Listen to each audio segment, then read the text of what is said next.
Special event alert.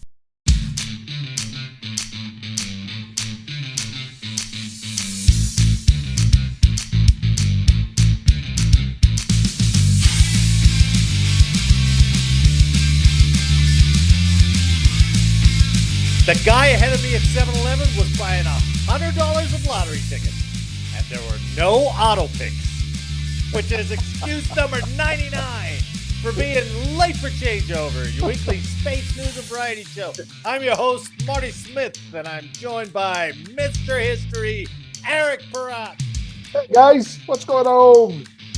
And our puzzle princess, Anna Mondragon. Yes, really good excuse. But you could have left. You Yeah, could have just left. You could have gone to another grocery I store. know, but I wanted something to drink, and I didn't have lunch. So we're here to bring you the latest headlines and updates pertinent to all Guardians and to the lesser branches as well. So take your seats, get informed, and have a laugh as we present Late for Changeover. Oh, I forgot my applause.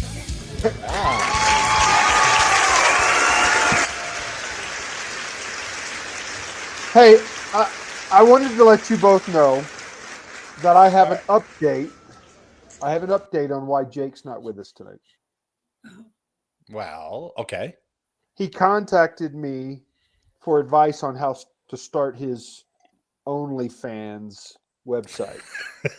You made me nervous. I thought it was pertaining to his text. I was like, oh my gosh. There's Dealing with sexy flannel, out of the closet. Did you tell him first you got to make a ton of content before you launch, right? Yeah, you can't go in not prepared. Yeah. So he's cutting flannel sleeves off. He's cutting them across the midriff so his stomach shows. I gave him some kind of good hits. Making some shorter on the sides versus some cut off jeans. When you pull like a woman, when you can pull your thong up over your hip, just I gave him that one. He'll do well with that. Imagining him doing that with that look in his retirement picture. Oh yeah. That's awesome.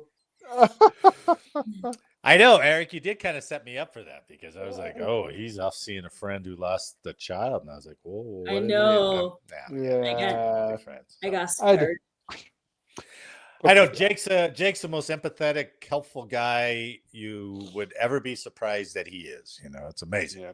I mean, I remember he used to take leave and go to foreign countries and do do work for him. Yeah, mission work. So it was really weird. Like I was like, really? You did that? And he goes, yeah, I wouldn't do that. I was like, and he comes back with all these parasites and everything. So not only is he giving his time, he's giving his body, his digestive system.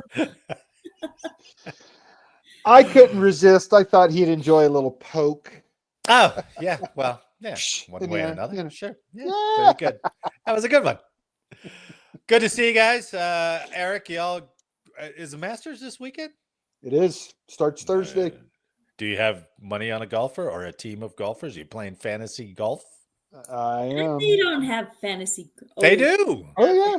Yeah. I am in a league where starting back in January and it goes through August. And for every tournament, you have to pick a golfer. So there is no freaking skill in it. You just pick a golfer. If he makes the cut, they get paid. And whatever they get paid, you get points. It equates to your points. Oh, if they don't make the cut, you get 0 points. At the end, all the way going to August, whoever's got the most points wins. It's about $4,000.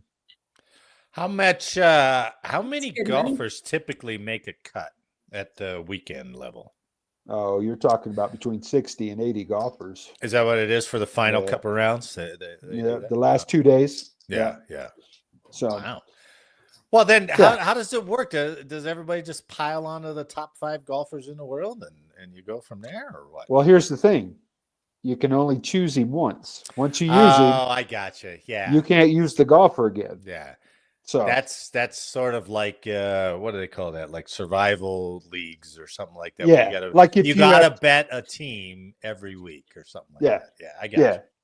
That's pretty So good. we I also have like it. skins too. So if you pick a golfer that nobody else in the league picked and he wins, that's an additional $120. Oh, see, Yeah. it's not the So you get skins that you thought it was, Anna. Mm, She I lost couldn't interest quick when imagine. we were talking about golf. I know. She was like, They're talking about golf. I don't hear them. Oh, so that's why I funny. was trying to pull her back in. I was trying to pull her back in. Well, but I couldn't imagine a golfer in skins versus Now, shirts. it was I did- interesting. I did hear. I did read an article. I know Eric knows who she is. Anna, have you ever heard of Paige Spiranak? Sporadic. Spiranak, is that how you say her last name? Sputnik. She is like I don't know how good a golfer she is. Maybe top 20. I don't know if she's even that good, but she's really good looking, right? Oh, nice. And She's an influencer, a golf influencer. right, she and she got What is that criticized mean? for, well, she golfs on the side and does like social media full time. Yeah. She gets Now she used to be a college athlete, and she Yeah. also made the LPGA, but she didn't maintain her card. Oh, really? Is that what it was? Yeah. Oh, Yeah, okay. she didn't stay there. But there was But some she's article good. where they were criticizing what she was wearing, and she was like, "Hey, I used to be a gymnast, so I'm used to going out to and competing in very skimpy outfits." And I'm like, "That's a Skimpy stretch they to are. get from gymnast to soft porn out on the golf course." But Skimpy they are. I don't know who's complaining. There's no guys going, "Oh, I just can't watch this." Yeah, The no. distraction would be The it. disgrace to the game. Oh. Golf. Who is the woman golfer who smokes, Eric? Charlie Hull. She's Is that an her name? English woman. Mhm. Yeah. Hull. So Is she she's- good? yeah, Or does smoking affect her game? She would tell you it does not. Does she get the smoke in her eyes as she? I don't think so. I think she's like a barmaid who's out there playing golf, She's Like, another one that's really hanging out of her attractive mouth too. and stuff. Yeah, Except when the smoking. cigarette's in her mouth. But she's really attractive. She's Nice. attracted to a different sort. You know? Yeah. Charlie Hull is her name. Hole. Not whole. Hull. Holly. If you were No, to Google Charlie. Charlie. If you Oh. Google Charlie Hall I see Holly and Hole. She's like And put- Holly Hole. Got her. and put cigarette up there, you'll see her with a cigarette in her mouth. I don't know what Anna's searching. No idea. I give up. Charlie Hole. Hole. Holly. Hole. Hole. Holly Hole. Holly Hall. That sounds Nope. terrible. It is terrible. We don't want to go there. Ah, There is my a- God. A Holly Hole. I'm sure there is. A Holly and Hole. I'm afraid to ask. Your search history is going to be a problem. If anybody's listening who's named Holly Hole, please, we'd love to have you on the Yes. show right now. So, Yes, please. all right, here let's go to the news. This is declining Yeah. quickly, so let's get on with it. All right, I didn't send you this. I didn't even make headlines today. Oh well, we have to go without any headlines. But I didn't send you this because I wanted to surprise you with it. All right. So this first story is from Yahoo News UK. Uh-oh. And let me preface it by saying, you know how the news and movies and everything out there is like, oh, you should see how good the Russians are. You should see how good the Chinese are. Their technology, cool. Far we're- beyond. Yeah, we always have to catch up. We're always behind, right? Well, they're years ahead of us on this stuff, right? I don't buy any of that crap. Well, this next story might go your way, Eric. Mhm. So recently, China's Civil Aviation Authority issued the world's first air operations certificate for a remotely piloted aircraft system to 2 urban aerial mobility companies operated by EHang. Basically air taxis. All right. So they got air taxis going. They've already authorized them. This development, which took place on March 28th, is said to mark a major step toward the commencement of the passenger era in China's low-altitude aerospace economy. Wow. Do you want to see the air taxi flight? Oh, show me. Like for Goodness. reals. Oh, look at this thing.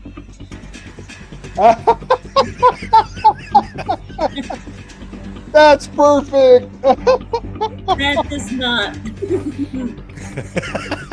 Fortunately, the pilot wasn't injured. What's up with the hot air balloons in the background? That's it was like at this public park. They were going to take Oh off. my goodness, that was a failure. I know, isn't that crazy? So they just have hot air balloons in the public park? I guess so. But thank God that thing didn't get up. What if he was like, "Oh, I can't control it," right into a hot air balloon? I think the Wright brothers would have even laughed at that attempt, man. So that's China's air taxi. It's a good idea, though. Well, I couldn't Just to have understand little, if pilots. yeah, but there was just one guy in it, right? Now, does a guy get in and like somebody remote controls him, flies him to somewhere? Yeah. You know, it's not like they could have a whole operations floor. I kind of thought maybe it's like the pilots. scooters or the e-bikes. You know, you swipe your credit card and you're like, hop in. Yeah. And the guy's upside down next to you. Like, fuck. But you know what? That makes more sense because they still have to establish, roadways in the air and Yeah. And this guy obviously had confidence enough, if he'd have got off the ground, had confidence enough to maneuver in between the balloons. Yeah. If I was one of those balloon owners, I'd be like, you're not going to fly that damn thing, are you, around here? Because this was pretty expensive. You know? Well, and if you would think back to China's government dictates everything. So China would have said, get out of my way. This is testing airspace. Right. But very hard to picture that. So maybe I've got the wrong image of China and its society because I'm like, here's a park. They got their own hard air balloons. They don't say CCCP on them or something like that. Yeah, that's true. So I don't know. Maybe they can do more than we think they can. So, well, anyway. if that's their technology, they stole the wrong stuff from us. They did. They got the wrong stuff, man. That's true. Okay. God, this is going to be really a pain in the ass to try to edit because I usually use when I put the banner up to cut and now I can't. Anyway, next story coming from Spaceflight Now. All right, so we're going to get technical, but we're going to do some money here. Right? So in light of all the Doge cuts comes this next story about awarding contracts, in real life, awarding contracts. So this story is the U.S. Space Force awards $13.7 billion in new national security launch contracts to Blue Origin, SpaceX, and ULA. So now we got 3 carriers contracted by the government at a low sum of $13 billion. Yeah. Is that just for competition? Just for competition? Yeah, I think they want. I mean, and finally, the government's like, "Hey, we want a choice," and it's kind of along the same lines. And they're like, "You got SpaceX Dragon over here, and you got Boeing Starliner over here, so we can have multiple carriers going up." And now you just got SpaceX Dragon over here. So, but this is for lift. So this is to carry payloads to space and all that stuff. The contract is sorry. A long-awaited launch contract for national security missions was announced by the U.S. Space Force after close of business last Friday. The mission spreads nearly $14 billion worth of missions between Blue Origin, SpaceX, and United Launch Alliance. The contract is known as Lane 2 of the National Security Space Launch Phase 3. These are firm, fixed-price, indefinite delivery contracts that will be issued in batches of missions to the launch providers over a 5-year period beginning this year. So let's see. Lane 2 versus Lane 1. The Space Force intentionally split NSSL Phase 3 into two distinct lanes in order to help expand the availability of launch providers based in the U.S. Lane 2, this Colonel Doug Pentecost. It almost looks like Pentecost, but it's Pentecost. Colonel Doug Pentecost, the Space Force's Space Systems Command's Deputy Program Executive Officer for Assured Access to Space. What now, a title. that is a hell of a title. Oof. The USSF's Space System Command's Deputy Program Executive Officer for Assured Access to Space said, Lane 1 is more commercial-like missions. The title. I know it. What was the guy's name again? That was 10 words. 10 words ago. Yeah. He said Lane 1 is more commercial-like missions, or missions that can be risk tolerant. Like you don't have to worry about bringing people back a lot. Lane 2 is for those more critical payloads, the ones that we want to go direct inject to GEO, so we save the fuel on the satellite, so we can maneuver in space if we need to maneuver to a different area, or maybe avoid things. So that's Lane 2. So more important is Lane 2. Another requirement for being eligible for Lane 2 was the ability to launch rockets from both the Western Range and the Eastern Range. All right. SpaceX is already in the process of bringing online Slick 6 at Vandenberg, and they launched from the Cape, so they already got that covered.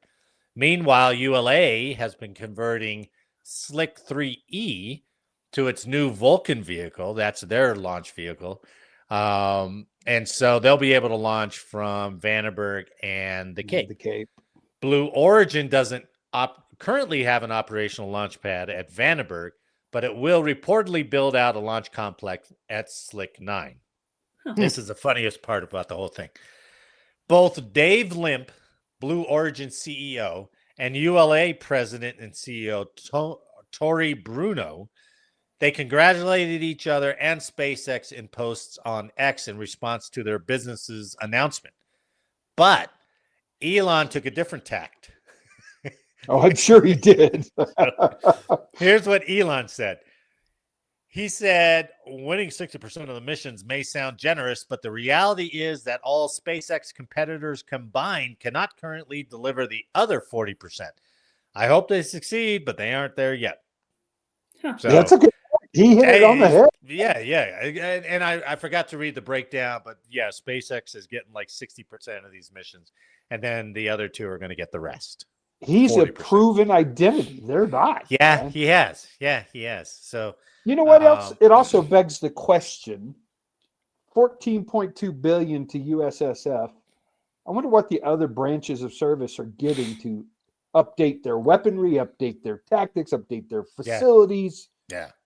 If they're getting 14.2, is there any other money left? Holy cow! Well, it always made me wonder, like the other branches, that they're like, hey, we're setting this aside for the Abrams tank or the B-1 bomber or this ship. How much of that is like, okay, it's in our pot. Like, hey, what if we just take a few $100 million out of this one and shovel it over here, right? Man, that definitely begs the question. Yeah, you're right. I mean, but it's not like personnel are costing the government a lot. Space Force barely has any, right? Right. So true. And they're not spending a lot on PT gear. It's just or they're good. Or the soldiers' lunch food or dinner food or the chow hall. That's right. They've cut all of that stuff. Yeah, they've cut all that stuff. No vans from the gate. Yeah, that's just nothing there, man. Right. So it's all into rockets. Yeah. So anyway, good news for them. SpaceX, of course, right? But it does make you wonder. I mean, it's a cocky thing to say, but I think Musk just says things, and he's probably sort of like more Trump. right. Yeah. And he's probably right. I mean, Blue Origin's just starting out, and ULA has had issues, right? I mean, ULA used to be the prime provider, and that's why they're like, we got to get some other people in this thing. So, Well, hopefully those companies stay alive, because apparently if the market continues to take the dive, I may have to go back to work. And I'm hoping they're looking for a good security officer. Just write it out, An baby. Just expensive write it out. security officer. Right? So Yeah, you guys that's are true. having problems with your IRAs as well? Oh, Oh, yeah, sure. man. Well, Everybody's taking a beating. All the stocks Mine are looks taking a beating. terrible.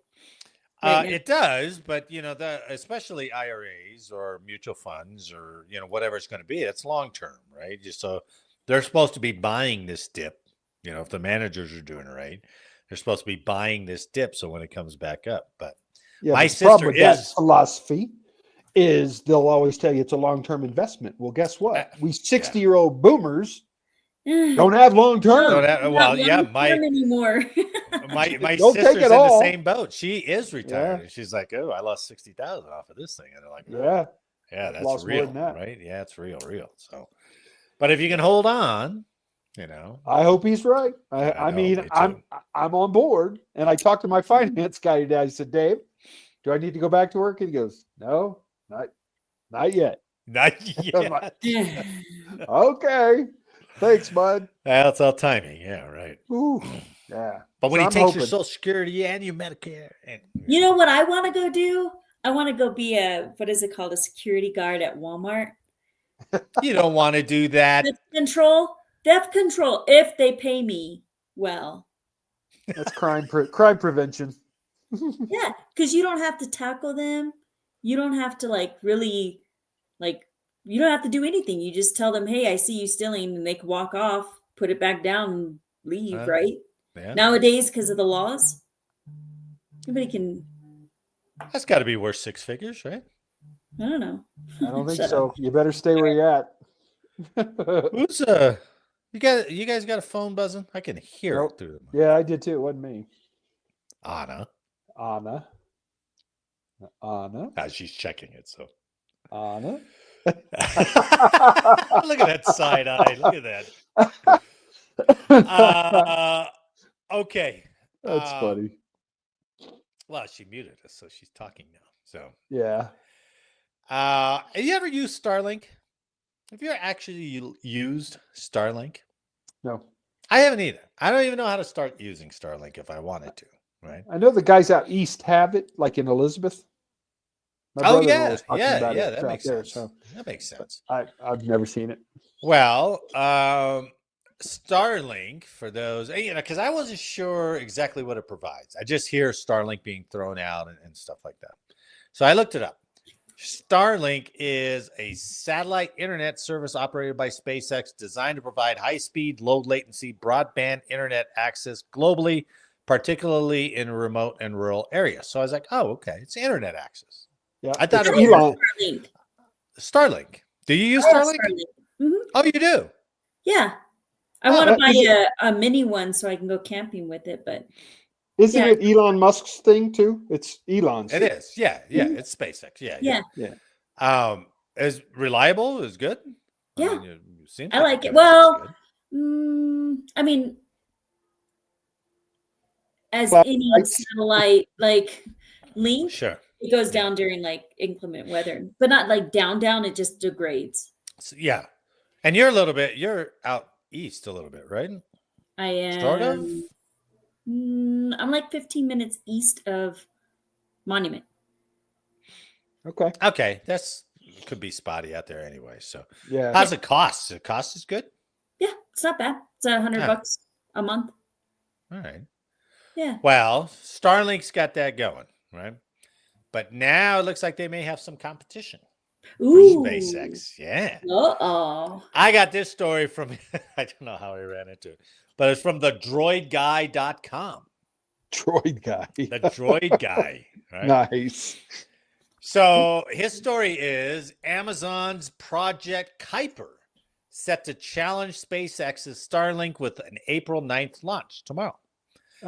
Amazon is poised to make a significant entry into the satellite internet arena with the scheduled launch of its first operational satellites for Project Kuiper on tomorrow. This ambitious initiative aims to deploy a constellation of over 3,200 satellites into low Earth orbit, directly challenging SpaceX's Starlink in the burgeoning market for global broadband connectivity. Hmm. So all the stuff we got up there, and they're going to throw another 3,200 up in LEO. Unbelievable. Right? Project Kuiper distinguishes itself with a focus on user accessibility through innovative hardware design. That sounds like an advertisement, doesn't it?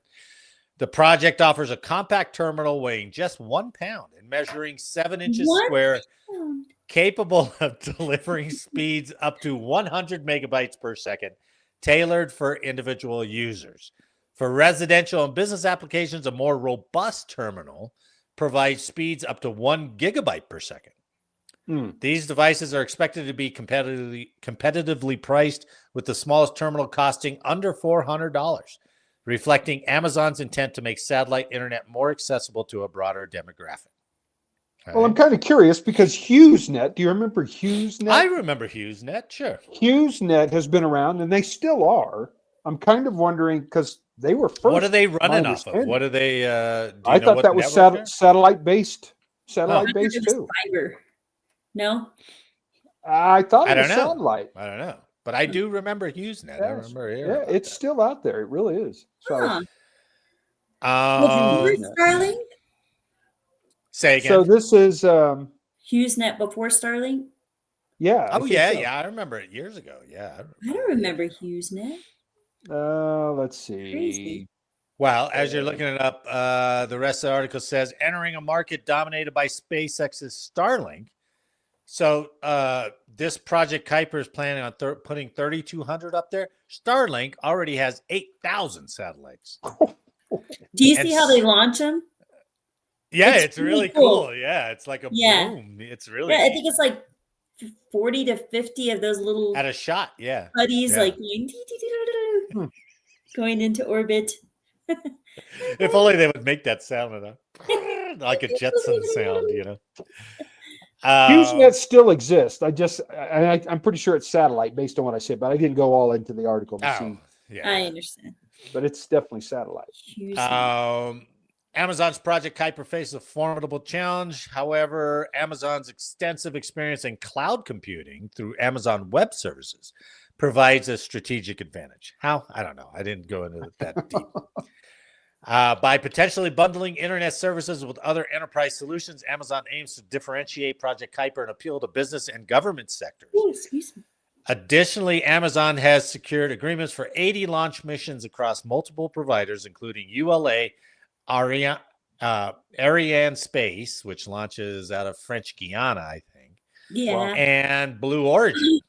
So, demonstrating a robust commitment to rapid deployment and scalability. It would be funny if they're like, hey, we're launching our Amazon satellites on SpaceX's satellite. That would be hilarious, right? I wonder if they're like interconnected administratively. Technically, I'll use your satellite. You can use mine. Oh, that would be cool. I bet. No way. That would be right? Cool, though. Yeah. Yeah. I mean, because I would assume for us networks would be really strong, right? Yeah. But the company has been like, no way. I'm not going to let you. That would be like, hey, I bought a charger for Tesla. Can I use it on a Toyota? And they're like, sure. They'd be like, that's like an iPhone. The iPhone series. Oh, absolutely. Freaking chargers changed. Yeah. Then you got to buy the adapter because you don't want to put it on. You got to buy. Put it on something that you guys know. For instance, you've got the NRO's own network. Yeah. You got an NRO backbone. NSA won't let you play on their backbone. Yeah, right. Which is kind of silly, but boy, they keep it segregated hard. Oh, yeah. So I would assume there's got to be some proprietary there, right? Yeah. I mean, absolutely. And plus, these are two billionaires battling it out. I mean, Elon went up there, and you think Bezos ain't going? I wonder if I could get up there too. Additionally, Amazon is exploring direct-to-device services, potentially enabling smartphones to connect directly to satellites, which could revolutionize mobile connectivity, especially in remote areas. So, Anna, you said you're on Starlink now. Is that just your normal iPhone connecting to Starlink? It's my Wi-Fi. Your internet service. Yeah. Oh, okay. So internet service. Sorry. All right. So they're talking about possibly having your phone connect up to the But to the but satellites. only to run internet, right? That's not going to be I don't know. It's for Wi-Fi too. communication, I don't know. right? Yeah. That's what I'm saying. The internet on your phone would be accessible. I don't think the phone that does the communication piece of it would be. Yeah, you might be right. No, yeah, you're right. I still It have does. cellular. It does say potentially enabling smartphones to connect directly to satellites. Does that Okay. turn a smartphone into a sat phone? Maybe. I I think don't so. know. I would assume That so. would be something, though. If Well, that was you're the damn. case, if you can get internet and phone service, you'd be like, sign me up, and they're like, $300. Well, if you don't have a new iPhone, you you. better go get it because the tariffs are going to cost you. You're not going to be able to afford a new one. Oh anyway. yeah, right. I guess Might I'm as stuck well with be a this sat iPhone phone. 14 for a while, so we'll see. You're not getting a new one. Yeah, good point. Good point. Okay. God, we're at our last story already. That was quick. Whoa! Our last story, but the best story. I like this one. So after all those space stories, right, we're going to bring a story back down to Earth. I like it. About 1 inch above Earth, actually. So this story is from taskandpurpose.com. A hero rat sets Guinness World Record for detecting landmines. That is so cool. I know. But 'Cause wait rats till are you really hear some of this, right? stinking Pretty smart. neat. Yeah, it's pretty neat that they have people who trained rats to go So do this. fun. maybe would do maybe that. that's what you could do. Yeah, you could do that. I would do that. On your breaks at Walmart, you could go out back and you have your little rat training yard. You know? Yeah, but I don't want to house them. Well, yeah, that's true. Yeah. Hey, what was the movie with Angelina Jolie where the guy attacks their castle or their fortress with a bunch of rats with little bombs on them and they're running all over the place? What? Where do you watch? Angelina Jolie. Eric? I've never spy. heard that. No. She's I've a never heard of that. spy, Yeah. right? And they recruit this young kid whose father used to be a spy who was shot. So he creates all these little rats, puts little watches on them connected to explosive devices, dumps them into their fortress or a truck, and explodes the whole place. Never What? seen I've never this. heard of that. Oh, I'm Never gonna have to seen tell you. this. If you're listening, and you heard of Angelina that. Let us know Jolie. what crazy. I don't think Angelina Jolie was in the movie. How many Rotten telling you. Tomatoes did that movie get? But Telling Eric's you. pretty good at that recall, so I do got to give I'm him credit. We'll telling see. you, it was right. called Wanted. Wanted. I guess I 2008 didn't want action to see thriller. It does seem like I've seen Wanted. I remember nothing about rats in it. It's because you didn't like the movie, apparently. Was Wanted the one where they could like curve the bullets? Was that that stupid movie? Yes, where she shot around the pig. Yeah. Or the yeah. dead woman and hit the pig. Yes. Yeah. Morgan I- Freeman's in it. Well, I don't remember rats with watches at So all. when young Wesley attacks the fortress where she's at, he's How got many times rats have we all, seen this movie? all in the truck, and they've got little watches that are set with timers to explode. You gotta All check that right, out. I'll have to look that up. I won't believe you until I see it because I do remember that movie. I was like, this is the most moronic movie I've ever seen. Pretty bad. But Um, he used rats, which was pretty cool. Well, what's relating more it back to your realistic, story. being able to curve a bullet or train a rat to go drop a bomb? You might say the rat when you hear this article. That's what I'm Boom. thinking. So, millions of anti-personnel landmines are buried around the world, and while groups work to remove them safely in recent years, they've turned to a novel tool to help: rats. And one rat based out of Cambodia has now detected more landmines than any other rat in history. So this is Ronin. Wow, let me show you the picture. Who? Ronin. the rat? Ronin. Ronin the rat. There he is. Oh, look how cute. He's got a Me- little leash. I know. I don't know if it's a leash or an antenna A or what leash. is that. So It's a meet leash. Ronin. Ronin has detected 109 landmines and 15 items of unexploded ordnance since 2021. So Come on, is this serious? yes, it's serious. 4 years. What's that? He's averaging like 25 a year, 20 some a year. Where do they train these guys? Well, I don't know. That's a secret location. They haven't told us that. Where's the training camp for these guys? Interesting. That's according to both APOPO, the charity that trained the African giant pouched rat, and the Guinness Book of World Records, which declared Ronin the new record holder. So are they on line He's for the like his man. last 2 finds, and they're like, oh, you didn't get one today. We'll try tomorrow. Who is the person that's counting I know. for the Guinness World Record? How many people do they got employed at the Guinness Book of World Records? Like 10? Yeah, I'm they're a- like, That's hey, too we funny. got a rat in Cambodia. It's like, I'm a counter for Guinness World Record. yeah, oh yeah, what's your card? And it's like, we don't have a card. Like, okay, come on in. He's currently working in Vihar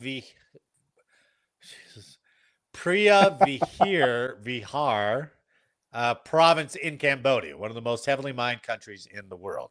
What? So, and that also like makes me wonder. Whenever they talk about all these landmines, right? All these unexploded landmines, and they're all over the world, and it's the most heavily mined place in the world. When are they laying all these mines? And do they just keep going and keep And going where is and this? keep going? He's working out of Cambodia. Okay, I'm sorry. Right. You probably said. But where are they getting all the landmines? And how long have they been laying them down there? Right. Well, I mean, they're still finding mines in Europe from World War II, I know. That's true. which is crazy. And we also have a way, we can deliver mines through artillery, through air, and all that other stuff. Yeah. I get it, but it doesn't seem like we ever make a dent. Nobody comes out and goes, "We cleared this field. Look at this. No more mines." Yeah. We never get that celebration. It's like, nope, more mines. Need more money. Need more rats. That would be so cool to give him all the responsibility. Find it, rat. Yeah, Let's well, go. Yeah, you might be a little disappointed in that because How does he respond? Like, how does he know that there's a mine? I don't know. Let's find out. The Guinness Book of World Records announced Ronin's achievement on April 4th, which happens to be, now this sounds made up, but April 4th, which happened to be both International Day for Mine Awareness and Assistance in Mine Action and World Rat Day. Come on, are you serious? I've never heard of World Rat Day. I know, I've never. Where did you get this article? Come on. It's Task and purpose, right? Yes, task and purpose. You know what? They've got a day for every freaking thing else. You might as well have one for rats. True. Yeah. Hey, what do you got up for April 4th? Rat Day. Rat Day. Okay, it's going down. And who's like keeping track of what day? I know. Who's the official keeper of all the world days? Right? Official Margarita Day. It's official National Hot Dog Hey, Day. what are you drinking? Gin and tonic. Hey, it's Gin and Tonic Day. Look at that. Can't you imagine 16th Street Square Mall with people walking their rats on leashes? You know they would do it. Colorado's crazy enough that they probably got enough people. They'd be like, "Hey, hell, they should have made it rat. closer. They should have made it closer to April 20th, then, right? See my rat? Oh yeah, right. Start talking to your rat. Rat Day. Well, that could be the people who are telling on the people who are smoking. Unbelievable. That's the rats. This year, 420 is on Easter. I don't know how I feel about that. I feel very emotionally. Yeah. I feel emotionally weird about that. I don't know why. My grandmother wouldn't have appreciated it. That's for sure. Yeah, isn't that weird? No. Well, I'm sure if they had it back in Jerusalem, they may have been like, "Hey, let's do a little hit." Right? I'm sure they had they some do hash, don't they? Herb, right? Yeah, the they got opium, hash pipes and all that stuff. Milk of the puppy. All right, we're back to Ronin. Let's get back to Ronin. Okay. Ronin, who works with a handler in the field, set the record for work done between August 2021 and February 2025. He's one of dozens of specially trained rodents active in locating landmines for demining efforts. Rats such as Ronin are trained to sniff out chemicals in the explosives. Their hard work also lets them cover distances at a quicker rate than a human with a metal detector. That sense of smell also means they focus on chemical compounds and don't get potentially misled by random bits of metal. They're also trained on a grid system, and when in the field, their small size allows them to find and get to the landmines without setting them off. Crazy. Now here's where We you're should have like, had oh those in yeah, Iraq. let's celebrate this rat. But Ronin and other rats work only 30 minutes every day. What kind of shit is that? That's it. 30 minutes. They're like, Well, their attention span back in the isn't pen. that long. Like, I'm just joking. I have no idea. I'm totally joking. I wonder what the hell that's got to do with it. 30 minutes. Well, they're little legs. They can't keep going. I don't know. Maybe don't give me that. They run all over your house all the time. Well, true, but maybe it all is day like, hey, you trained me to smell out this thing that now I think is food, and you're not giving me any food. So, you get 30 minutes out of me, and then you better start feeding me. And once you feed me, I'm really tired, so I'm not. No, now they have a union. They have a union that The rat busting union. Oh my God! You work 45 minutes? Oh, wow! Fine. Unbelievable. Ronin's record includes 38 more mines than the previous record holder, Magawa. In a 5-year career, Magawa detected 71 landmines and 38 other unexploded ordnance in Cambodia. In 2020, Magawa was awarded a gold medal from a veterinary charity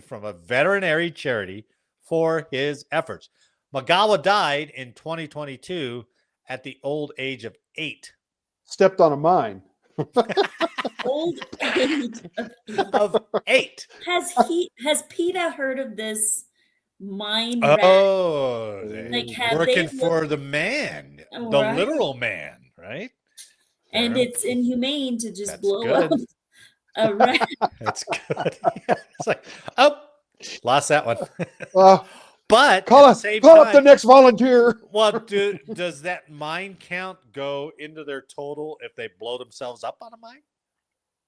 I would say, yeah, we'll give it to them. Right? Yeah, we'll give it to them. Yeah. No. Well, you did find that one, the hard one. So do they search off leash? Do they search off? I don't know. I mean, that's all the information I could get. Here, boy. Well, yeah. I'm sure he's like, hey, there's some food over here. It's not explosive. Maybe that's why it's 30 minutes a day. Because if you let him go, they'll be like, F this. I'm about it. Yeah. And there goes Ronin. He be Roman. Ronin is Roman. It wasn't the rhyme. It was the euphemism. He be Roman. He gone. Bring the next one up. God damn it. This guy only works 30 minutes a day. Who trains him? And then how do they know that he's queuing on a mine? Yeah, good point. Yeah, who's going to dig that son of a bitch up, right? I would assume they're doing explosive contents materials just like you do when you train an MWD. Well, I want to know, what do they do? Do they run around in a circle? Do they like point like a dog? Stand up on 2 legs? Smack their tail or something? Or, right. Wow. But think of the poor SOB from Guinness Book of World Records. So this guy's doing maybe 2 a month.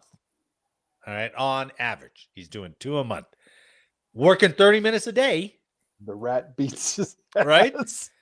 And they're probably calling him and they're like, hey, this guy's 2 away from the record. And he's like, I spent 2 months in Cambodia watching this rat for half an hour a day. Finally, he found the second one to break the record. Yes. Crazy. And that's his goal in life. Yeah. What a story. But you know what? It totally makes sense. When you talk about the Navy using dolphins to, locate mines on side of boats and all kinds. I mean, they're using animals for all kinds. Why not a rat? Well, we do use working dogs, right? That brings a new philosophy to IED. Why don't they just bring a bunch of animals like rabbits and rats and just like release them? Strap little Let them mines to them. explode. Yeah. Who's going to be able to stop? Who has a weapon besides a flamethrower, I guess? But who has a weapon to stop 1,000 rats coming at you with hand grenades? No, nobody. No way, right? Did you read the private chat I sent you? You know, I'm doing all this. I don't have a producer, Eric. You know that. Okay. I don't have I can't read private chat. What is this? He bought a lot of peanut butter at the grocery store. What is this from? The movie. Oh, Jesus. Oh my god! But I'm telling you, look, this was real. I thought it was used real to rats. Used to attract a large number of rats to the junkyard. He used peanut butter. Then placed them in the back of a dump truck. Reverse the dump truck and boom. Oh my god! I thought this was how they were training them. I saw peanut butter. I was like, "Oh, is this how they do it?" No. So disappointing. I'm sorry. I burst But everyone's good one. bubble. That was a good one. Eric, Jake would have appreciated that. So. All right, Eric, go ahead and top Ronin with your day in military history. I don't know how you beat a rat story, man. I really don't. What's the oldest rat? It's no Douglas the camel, but no. Probably a little more valuable than Douglas the camel. When was the first time we used an animal in a war operation? Oh, Anna, you missed our competition for the best animal in the military history. Who's that? When? I'll send you the episode. Oh. It's pretty cool. Yeah. Y'all had to do research. We got to get back on animal. that. We got to think of a new topic to do our best of on. So, all right, Eric. So what do you got? Tonight's quick. It is a good one though. It took place in April 9th, 1865. Any clues? Any guesses? No. 1865. 1865. Yes. Well, that's absolutely around measles. Civil War time. Correct. So that's all I got. Okay, so on April 9th, 1865, after 4 years of civil war, approximately 630,000 deaths and over 1 million casualties, General Robert E. Lee surrendered the Confederate Army of Northern Virginia to Lieutenant General Ulysses S. Grant. Was this Appomattox? Yep, at the home of Wilmer and Virginia McLean in the rural town of Appomattox Courthouse, Virginia. Lee arrived at McLean home shortly after 1 p.m., followed half hour later by General Grant. The meeting lasted approximately an hour and a half. There are 16 people that are known to have attended at least part of the meeting, as shown in Keith Rocco's painting. It doesn't matter. I'm not going to list the names, but I wanted to tell you the terms. The terms agreed to by General Lee and Grant and accepted by the federal government would become the model used for all the other surrenders which shortly followed. The surrender of the Army of Northern Virginia allowed the federal government to redistribute forces and bring increased pressure to bear in other parts of the South, resulting in the surrender of the remaining field armies of the Confederacy. Because it wasn't all just drop your guns. It was, hey, we surrendered. And then it started reaching, communication started reaching. And then on April 26, General Joseph Johnston surrendered to Sherman near Durham, North Carolina. And then it just continues. May 4th, June 2nd, June 23rd. So it continued. But April 9th started the kickoff of the end of the war. Wow. Wait, the end of the war? Oh, because the surrender. And then it had to get out to everybody, right? Yeah, get the word out to everybody. So, hey, big deal. Eric I'm and guessing Anna, you didn't. Guess who I didn't text about starting early? Oh, well, welcome, Juanito. Oh, no. It's okay. Hey, I didn't receive my text today, so guess what? I am late for changeover. Thanks for joining us. That was good.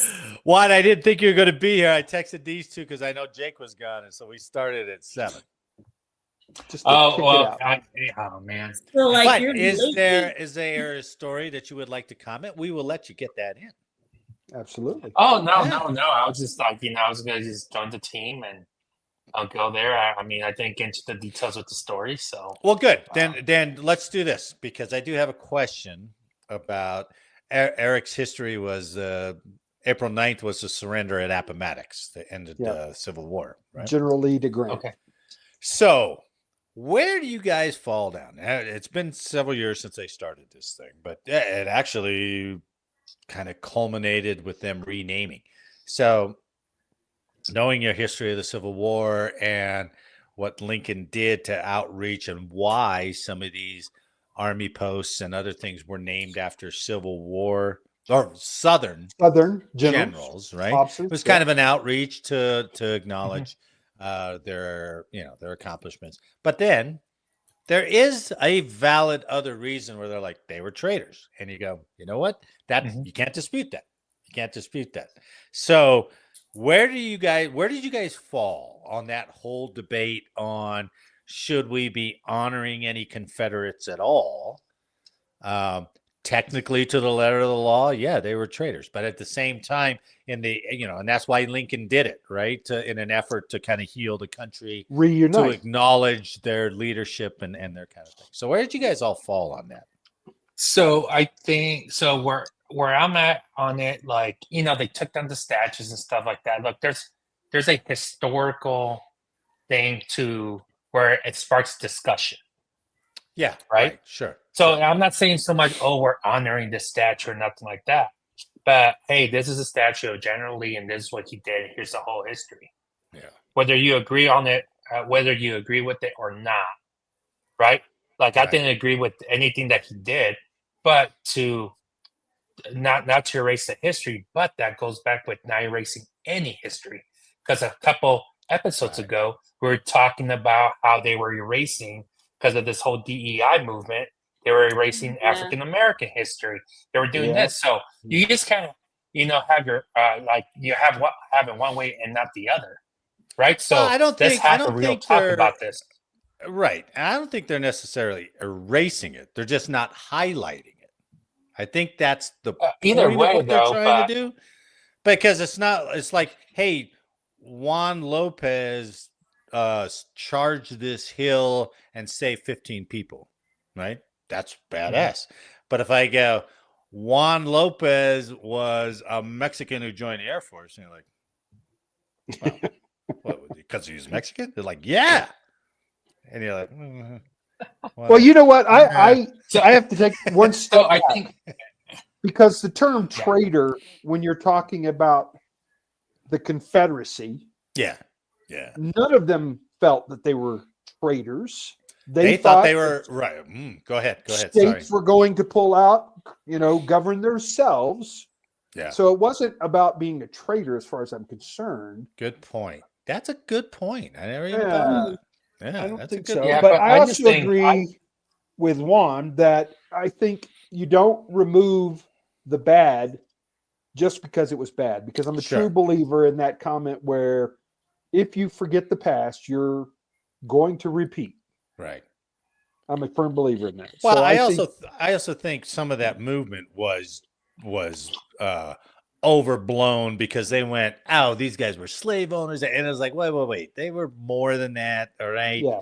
But they used that, got momentum, and then they took stuff down, renamed things, and I was like, I don't think that's right. We weren't And it's a terrible honoring- argument because people were still being slaves going into the damn 50s and 60s, Sure. if you really want to think about it. I mean, There's slavery still in the world, right? Dr. King was trying to fight that off in the 60s. Yeah. People were right, being killed. And I mean, right, so, right. and that was north, not as bad as south, but northern territories and states I had their problems think too. I think what you bring up is a good point in the sense that what was your point? The traders, they weren't traders. No, they were trying to preserve what they believed in. It was just a difference, Correct. right? It was Correct. Jefferson Davis that said we got to do this, and so they were like, okay, I'll support that. But they weren't necessarily. But they did want to leave the Union, so I see that argument. That's an easier argument to make. But at the same time, if you ever read, and I read that a great book about the Civil War. What is it? Angels and or Killer Angels. Killer Angels, right? Same guy who wrote Killer Angels wrote a book about the Mexican American War.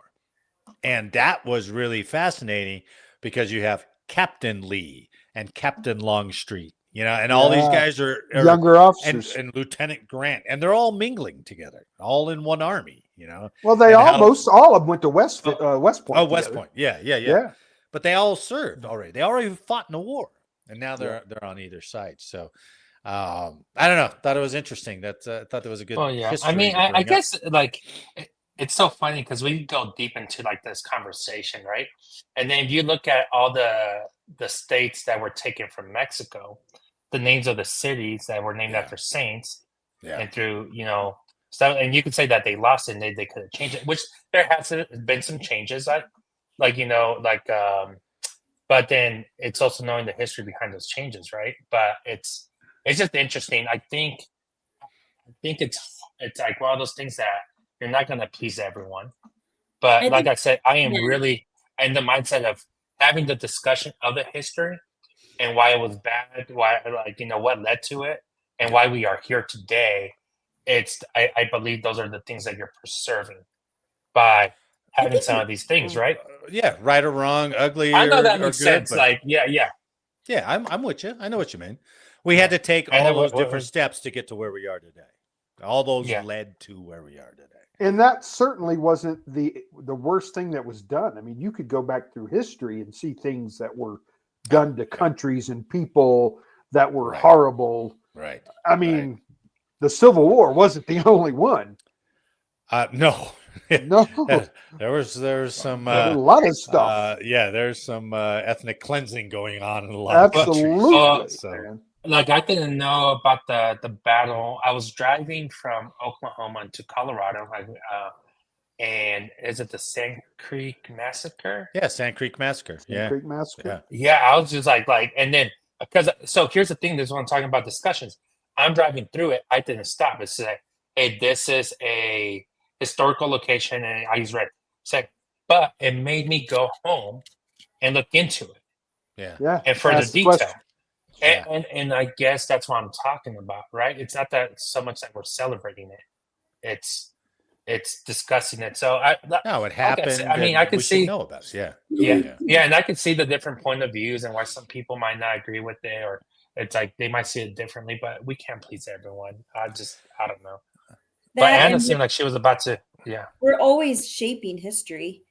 If Yeah. you think about it, everyone, Yeah. I mean, think of even NFL is shaping the history of the names of the football teams because somehow we're displeasing someone and someone has a So big. that was interesting, and I don't know what the truth is behind the Redskins, but from what I read before in different articles that Native Americans told that there are some Native Americans that they were okay with the team calling Redskins because there's some historical significant. I might be wrong. Like I said, I'm not going to be on this podcast and say, but I've also read conflicting things about it, and maybe it's on us to okay, let me really look this up and see what happened. Well, sure. If it's an easy slur to go to, right? Yeah. It's like calling Asians yellow. You call the Indians Redskins. Black, brown. It's an easy slur. Yeah. But I think there is a deeper thing with the Redskins in the sense that was a battle thing. Yeah. I think I had read that one time. Oh. Well, and I also heard the same thing that Juan did, where the actual Indian Nation came to the owners of Washington. Oh, I've heard that too. They didn't mind. They actually liked it because it brought them attention to them. Yeah. Where else are you going to see Indian heads and all that stuff? So, now when you get to the Cleveland Indians and their mascot is Chief Wahoo, okay, maybe that's not as reverent as you'd want them to be. But I am truly happy that we're cutting out some of the nonsense with the DIE or DEI. Oh yeah, I agree. I mean, come on, guys. Some of it's joking, and it's not meant personal, and it's not meant to hurt. It's supposed to make you chuckle and laugh. Going back to Sanford and Sons, the Jeffersons, All in the Family. I mean, come on. Well, St. John's University was the Redmen for as long as I can remember. Yeah. And now they're the Red Storm. So, but by changing that, are we better now? Are we all good? I don't know. Do I feel better? Somebody's a little bit more rich. Well, somebody has to hear these trials or whatever petitions, and somebody has to make a decision on it, and that's a patient, right? Yeah, right. So but it's interesting. I don't know. It's it's an interesting debate. But going back to the Civil War, guys, I think it's not like we were putting statues of KKK people up, and they're like, oh, maybe we shouldn't have done that. Oh, let's take that down. These guys were distinguished in battle. They were respected before they opposed each other.